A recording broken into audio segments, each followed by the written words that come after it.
Hey, what are you doing? Starting. Hurry up and pick your character. Aw, what? I wanted to be player 1. Dude, I'm player 1. You're player 2. I don't want to be player 2. Dude, they're exactly the same. Then why don't you be player 2? Dude, calm down. Let's play punchies to see who gets to be player 1. Fine. Looks like I'm player 1. Welcome back, true believers and all you spectacular Spidey fans, to another very exciting Marvel Spider-Man 2 related video, once again having more of a laid-back discussion pertaining to a very intriguing aspect about the game, which some people may have either forgotten or either overlooked if you do look back at the initial blog post that was revealed for Marvel Spider-Man 2 in 2021. But before we dive into that topic, I am yet again joined by the one and only News to Astonish, which, if you don't know, does a plethora of amazing Marvel Spider-Man 2 videos on his channel, covering everything that you would love to know about the game and more, and has a very sensational announcement for all of you, which I am lucky enough to be a part of. Thank you so much for joining me today, Ronnie. How you doing? Pretty good, Evan. Thanks for having me on the show once again. I'm really excited to be here. And as Evan was saying, I do have a special announcement, and that is the live stream that's coming up this Sunday at 8:30 p.m. Eastern time. So definitely be sure to click on the bell notification on my channel so you don't miss it. And what we're going to be doing is I'm going to have a few special guests on my live stream, and that includes Evan Filarca, your host for the show, and of course we're gonna have Joseph Whitty and Comic Blast Keenan, and of course Ronnie Pugs. They all talk about Spider-Man content. It's gonna be a fun time. Be sure to bring your questions. We're gonna have a blast. It's gonna be like about a 2-hour event, just talking about Marvel Spider-Man 2 and sharing our excitement. So I'm really excited for this. But to whet all of your appetites before that awesome event takes place, we did want to discuss one particular element about Marvel Spider-Man 2, which Insomniac Games have already previously highlighted in the past PlayStation blog posts that did unveil everything that we currently know about Marvel Spider-Man 2 as of right now. And mainly, that Marvel Spider-Man 2 is once again going to be a completely single-player experience, just like Marvel Spider-Man 1 and Marvel Spider-Man Miles Morales were when they released in 2018 and 2020. Even though we do see Peter and Miles team up with each other in the Marvel Spider-Man 2 trailer, there is not going to be any co-op of any kind within this game. So once again, to read off directly from the PlayStation blog post in 2021, it does state, let's start with the one most of you probably could have guessed, Marvel Spider-Man 2. We're so thrilled to continue the journey of both Peter Parker and Miles Morales in their most epic single-player adventure yet, coming exclusively to PlayStation 5 consoles in 2023. While pushing the capabilities of the console will be very exciting, we're equally pumped to craft all new stories for Peter and Miles in this sequel. Just as in our previous Spider-Man games, we not only want to tell a great superhero story, but also deliver a compelling human story, one full of heart and humor that dives deep into the people behind the mask. And that right there, everybody, is why I personally believe not making Marvel Spider-Man 2 a co-op centric game, or at the very least a single-player game with a co-op mode, is the best possible decision Insomniac could have made. Now, even though Insomniac have been able to make co-op related games in the past, such as including a cooperative mode in Sunset Overdrive and even Resistance and also Ratchet & Clank, Marvel Spider-Man is a completely different type of game altogether, and at the heart of it is primarily a narrative-driven, story-focused experience about the player diving into directly the heart and soul of a character like Peter Parker and Miles Morales, as well as experiencing everything that they would in their own day-to-day lives. And in doing so, making it a single-player focused experience is much more impactful than having to balance a single-player mode with a cooperative multiplayer mode. Mixing in the cooperative elements with the single-player story is not something that could be seen as an impossible task for Insomniac to do, and very well could probably execute it in a really fun way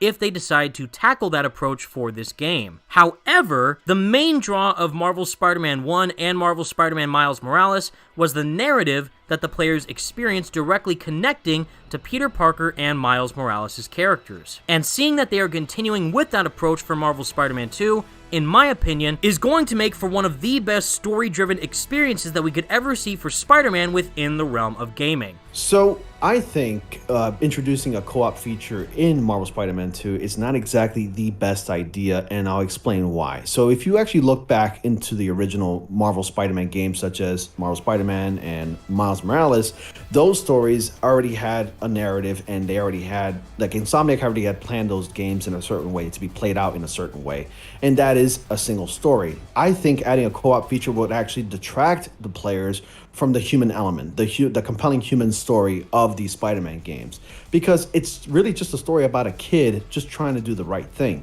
and that's just my opinion. If you really think about it, it really wouldn't make sense for Insomniac Games to throw that feature just out of nowhere because there are two Spider-Men in this game. We all know that for a fact, but as it states on the PlayStation blog, this is actually going to be a single player experience, and it's only going to be a compelling human experience. Just having the feature alone, even if you can imagine that the feature was actually optional, I think it would still detract it from what Insomniac Games is trying to achieve. And having the multiplayer co-op feature, like swinging around with your buddies and whatnot, there's only so much you can do. That means that Insomniac Games would have to take a lot more time to implement a lot of co-op features in this game.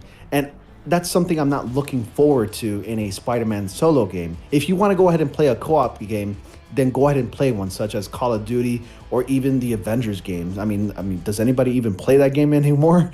But anyways, if you want to play those games, like co-op types of games, because those games were made to be played, with your friends, with your buddies. And Spider-Man is just not one of those games. This is an adventure telling a story about one character just trying to do the right thing and save the day. And to expand upon what you just brought up about Marvel's Avengers, there is actually an option in that game where you and 3 of your other friends can play as 4 individual Spider-Man at the very same time. An elite AIM team is close by and on alert.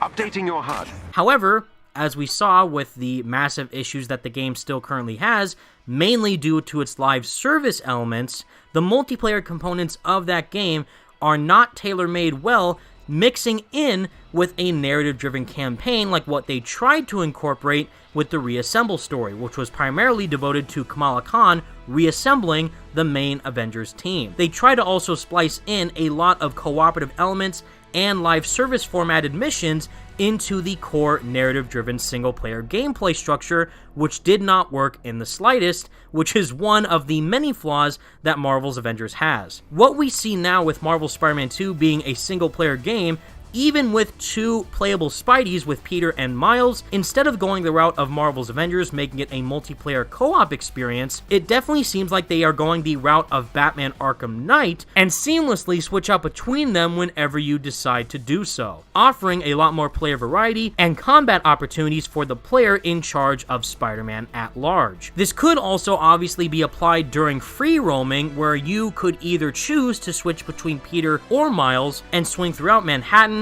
or possibly a district like Queens or Brooklyn at simply the press of a button, thanks to the massive next-gen capabilities the PS5 will have, since it is going to be an exclusive game on that platform. And just to piggyback off of what you said about Arkham Knight, you actually do bring up a really good, valid point. I was actually thinking, and I've mentioned this in a lot of my videos, I think the multiplayer/co-op aspect should only be needed when it's required in the story. Now, I did say that co-op is just a bad idea, but I meant co-op with an AI. So whoever is in the situation, like if you're either Peter or Miles, the opposite or the other Spider-Man will be an AI basically. So to elaborate further on what Evan was talking about Arkham Knight, if, let's say, a mission requires both Spider-Men in this case, you should be able to seamlessly switch between either Spider-Man. Let's say you want to do a combo or something like that. Then you should be able to press a button to perform an animation or a takedown sequence. Another thing that I want to bring up is that actually a few of the commentators on my videos have mentioned maybe they should implement a feature where you can switch out between Peter and Miles whenever you want, kind of like how they did in GTA 5. While that does sound pretty cool, I think something like that should only be implemented post-story. So you beat the game and you unlock that feature. Maybe it could be available for New Game Plus, giving you, the player, a different experience telling the Marvel Spider-Man 2 story. I think it'll actually change the game a lot more, just implementing that in a New Game Plus feature. It's just an idea that I had, and I kind of wanted to talk about it. And I'm just letting you know, guys who watch my videos, and of course who watch Evan's, I read your comments, and I take your comments and your ideas into consideration. I just want to talk about it. So just wanted to shout you guys out there, you know, who are watching my videos and Evan's videos, of course. And I think some of your ideas are actually pretty decent. So thank you so much for bringing that up to me. In the end, everybody, there are a lot of different routes Insomniac could have taken when it does come to expanding the core gameplay structure of the Marvel Spider-Man series, seeing what they did with their first installment with Marvel Spider-Man 1, expanding it slightly with the spin-off game with Miles Morales, and now completely hopefully going to evolve it even further within the full-on sequel of Marvel Spider-Man 2. However, the main thing that is staying true with all these games is that they are narrative-driven, single-player action-adventure experiences, first and foremost, that truly puts players behind the mask of our favorite wall-crawling webhead. And just knowing how big of a story that we are going to have within Marvel Spider-Man 2, featuring characters like Peter, Miles, Kraven, Venom, and probably a boatload more of awesome characters to be featured down the line, it's going to be a truly incredible experience to witness unfold. And with all that said, true believers, that is the video that Ronnie and I both have for you today. Let us know all your thoughts in the comment section down below. Are you personally upset or extremely excited that Marvel Spider-Man 2 is yet again going to be a completely single-player driven experience just like the past Insomniac Spider-Man games and will not feature co-op in any way, shape, or form? Do you think that we could possibly see a Spider-Man co-op themed game sometime later down the line within Insomniac Spider-Man franchise? Or would you always want them to make core single-player stories? Let us know all your thoughts in the comment section down below, leave a like on the video, and subscribe to both of our channels if you did enjoy.